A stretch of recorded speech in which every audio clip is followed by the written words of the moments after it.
શામજી બાપુને શું વાત કરું, એકવાર જગ્યામાં ગાંડો બાપુને ગાળ્યું દેવા માંડ્યો, મારવા દોડ્યો, બોલો સત્તાધારની જગ્યામાં માણસો ઊભા થઈ ગયા, ગાંડાને પકડ્યો, શામજી બાપુ કહે ખબરદાર એને કોઈ મારશો માં, એને ખવડાવો, એને રૂપિયા આપો, પણ કે બાપુ ઈ ગાળ્યું દે છે, શામજી બાપુ કે એની પાસે હોય ઈ દે, આપણી પાસે હોય આપણે દ્યો,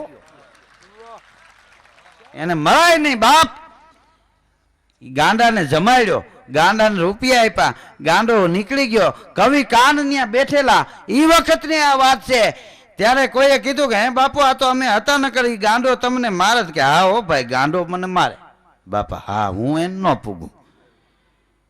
તો કે બાપુ ગાંડો ગાળ્યું દેતો તો તમને મારવા દોડતો તોય તમે કેમ અમને ના પાડી કે એને મારસોમાં એને ખવડાવો, રૂપિયા દ્યો.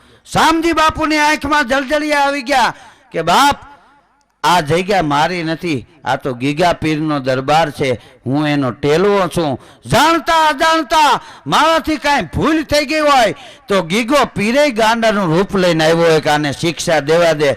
આ જગ્યામાં આવે ને એને અમારાથી કાંઈ કહેવાય નહીં બાપ, અમારે એને વંદન કરાય, અમારે એને ખવડાવાય, અમારે એની સેવા કરાય, અમારાથી એને કાંઈ કહેવાય નહીં. ત્યારે કવિ કાને દુઆ લખ્યા શામજી બાપુના કે આ તો ગીરનો હાવજ, હોરસની ધરતીનો સિંહ, એ કાંઈ દેડકા ઉપર થોડો ઝપટ કરે.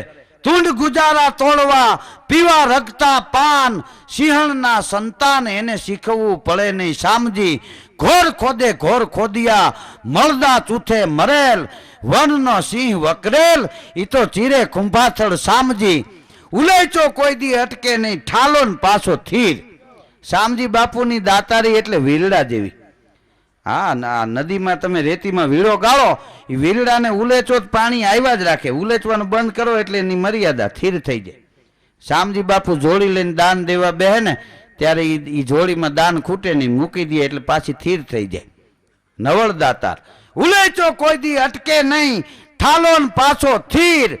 વીરડા માયલી વીર તું તો છો સરવાણી શામજી, અને તુંડ ગુજારા તોડવા, પીવા રગતા પાન, સિંહણના સંતાન શીખવવું પડે નહીં શામજી. ઉઠે તકે દિન, ખાજ પોતાનો ખાય, વણ જોતો વનરાજ, હંખરો કરે નહીં શામજી. બોલ શામજી બાપુની જય.